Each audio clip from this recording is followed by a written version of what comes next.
السلام علیکم ناظرین، لرننگ پاتھ میں خوش آمدید۔ آج کا ہمارا موضوع ہے کہ بچوں کو چھینک اور جمائی کے کون سے آداب سکھائے جائیں۔ بچوں کو چھینک اور جمائی کے آداب سکھائے جائیں تاکہ انہیں معلوم ہو کہ ہمارا دین اس بارے میں کیا کہتا ہے۔ حضرت ابو ہریرہ رضی اللہ تعالیٰ عنہ سے روایت ہے کہ آپ صلی اللہ علیہ وآلہ وسلم نے فرمایا، بے شک اللہ تعالیٰ چھینک کو پسند اور جمائی کو ناپسند فرماتا ہے۔ جب کسی کو چھینک آئے تو الحمدللہ کہیں، اور ہر مسلمان بھائی کا حق ہے کہ جس نے اس کی چھینک سنی وہ یا رحمک اللہ کہے۔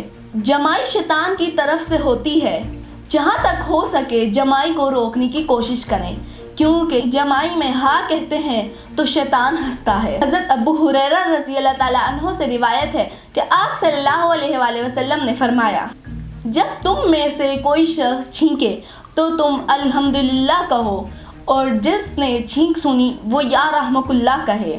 جب اس کا بھائی یا رحمک اللہ کہہ دے تو پھر وہ کہے، یہدمک اللہ یصلح بالکم، اللہ تعالیٰ تمہیں ہدایت دے اور تمہارے حالات سنوارے۔ شکریہ والسلام۔